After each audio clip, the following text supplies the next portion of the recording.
bike runs like a top.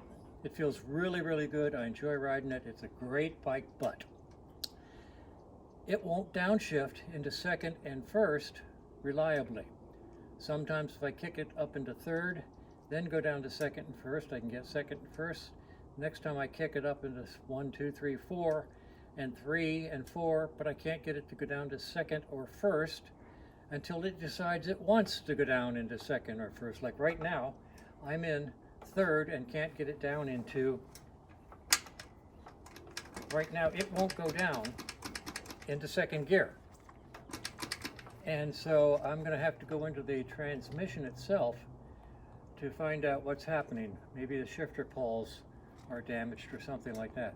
We just put a whole new clutch in it and that feels really good. I thought the clutch was going to solve the shifting problem, but apparently it has not. So now I get to go into the transmission. And other than that, I mean, this thing runs really good. That is all.